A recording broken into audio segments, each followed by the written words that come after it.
Today, we are going to party on with 2 cocktails for the movie Wayne's World. No way. Welcome to Boozy Movies, where watching movies and making cocktails is what we do. Not. Our first cocktail is a fun, layered raspberry jelly donut cocktail called Schaaaawing.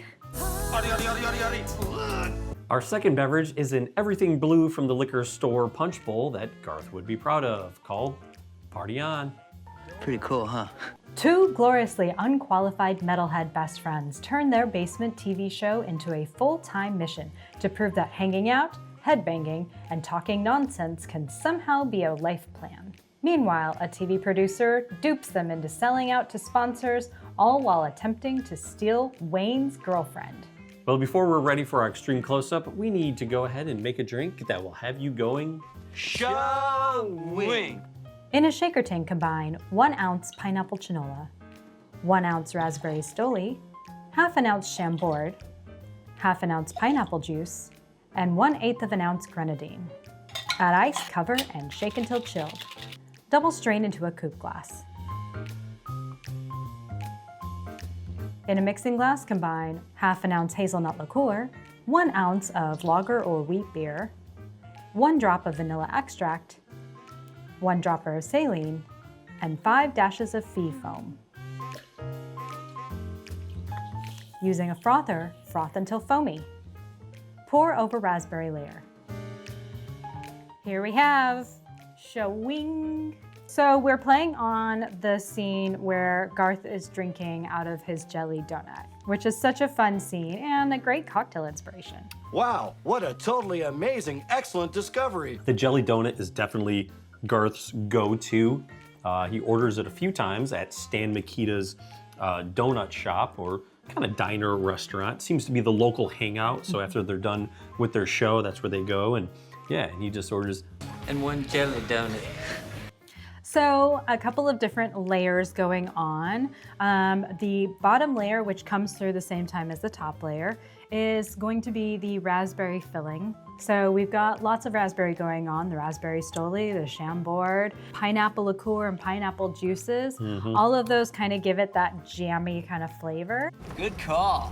And then the top is Frangelico and a wheat beer or a lager beer. We went with a lager, as well as just a drop of vanilla extract, which made huge difference Yeah, in the flavor. Yeah, for just 1 single drop, like a lot of it comes through. Wow. We also put some fee foam in there. Yes. So it's like our alternative foaming method, but as you can see, it is still holding up really, really nicely. Yeah. Now you may be asking, well, why would you put beer in this cocktail?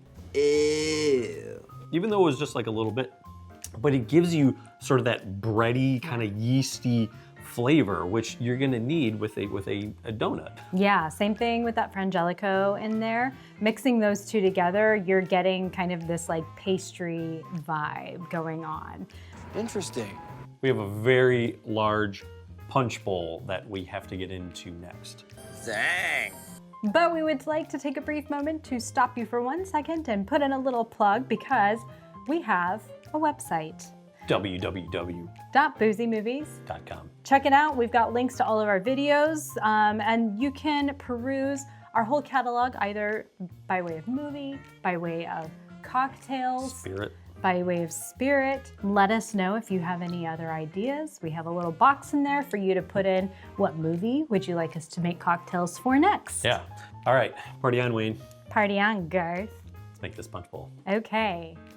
Game on! In a blender, combine 6 ounces Pinaq Blue, 6 ounces Smirnoff Sours Berry Lemonade, 6 ounces Hypnotic, 6 ounces Blue Curacao, 6 ounces Blue Raspberry Fruit Punch, and 6 ice cubes. Cover and blend until chilled. Pour into a 48-ounce punch bowl with pebble ice and garnish with tropical embellishments. And here we have Party On. All right. All right, well, we couldn't help but do another punch bowl. This is our second punch bowl we've done on this channel. Okay, party, bonus. This is inspired after the scene where Benjamin takes Wayne and Garth out to the bar, and they bring Garth this huge blue tropical rainforest mess of a drink. And so we said, you know what? That would make for a great punch bowl, and here you have it.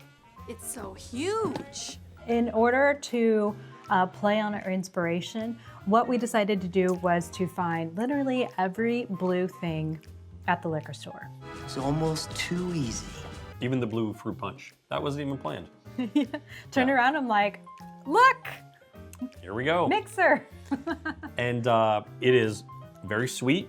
Yes. It's very sugary.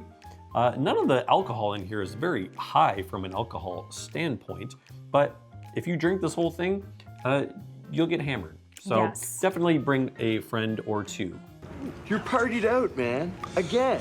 So we've got like blue raspberry flavor. Blue raspberry. There's a lot of, I'm getting a lot of the lemon from the Smirnoff berry lemon. Yep. A little bit of, I would say astringency, but from the cognac that's in both the Pinaq and the Hypnotic. I never heard of that one. I also get some passion fruit, and so like, you know, a veritable punch bowl of flavors that should not be blue. Stop it, you're scaring me. So to make this, obviously you can follow our recipe, but you know, if you just go to the store and be like, I'm gonna take this blue thing and this blue thing and this blue thing and you know, just put it together, it's probably gonna taste good. Anything that they've flavored blue tastes pretty darn good. Yeah. Sweet for sure. Cool. The one tip that I could offer you though is that is to put it in the blender or something. Like make sure you are mixing it well, because otherwise you end up with this unevenness, which can make it basically all blue curacao at the bottom. Well, the world's a twisted place. Really tasty, really huge. Yeah, that's what she said. We're gonna have to invite some neighbors over to watch Wayne's World and watch and drink this with us. Yeah, well, we also put some moonshine cherries in here and some moonshine pineapple pieces. I can't talk about it anymore. It's giving me a headache. So why don't you bring in the other cocktail? Oh, Shaaawing. We'll take this. Oh, okay, that's all yours, I guess. And something interesting about Wayne's World is that it is this interesting public access TV show where two dudes are just sitting in their living room talking about whatever. I think it's two chimps on a Davenport in a basement. Seems like a precursor to really YouTube. Yeah, it's kind of like, almost like what a podcast would be, you know, just two guys just like hanging out on the couch with nothing better to do and real no direction in life. Well, that's where I see things, just a little differently. So this came out in 1992, and it's rated PG-13. Yeah. It was sort of an interesting time in movies and in comedy. This doesn't have really any swearing. Yeah. It has some sexually suggestive stuff. And they call themselves out on that. Yeah, a little bit, but nothing overly grotesque. Yeah.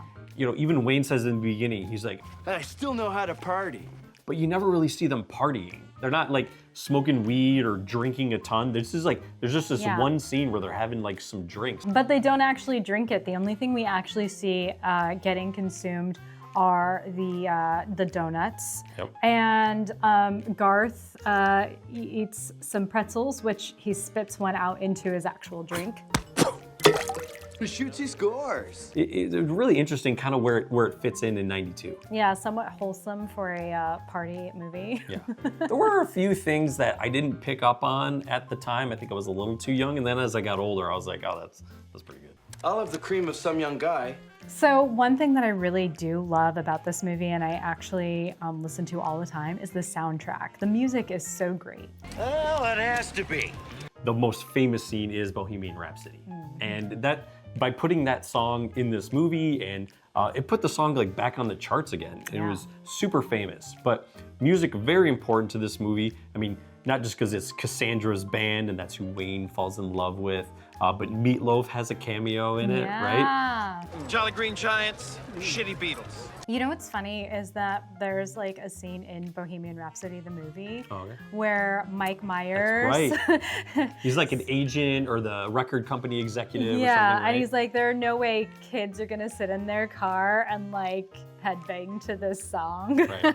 Well, I also heard while they were filming that scene, they did it so many times that their necks started to hurt. So if you actually go back and watch the movie, when the takes, very it's stiff. very stiff. It's like a whole body is. kind of thing. I know how that feels. So here in front of us are two party-driven cocktails. But coming up, we've got a couple of movies where we're gonna make some very serious cocktails for all of you I only drink old-fashioned types. That would be where I come in. So Tombstone, Hamilton, Oh Brother Where Art Thou, really great cocktails, so much fun, all of those really great movies as well. Not sure if we're gonna dress up in costume for those. We haven't planned that far ahead, but you never know. You never know. Okay, I think we should go now. party on, Wayne. Party on, Garth. It's Wayne's World, Wayne's World, party time, excellent. Woo, woo, woo, woo, woo, woo. And we're clear.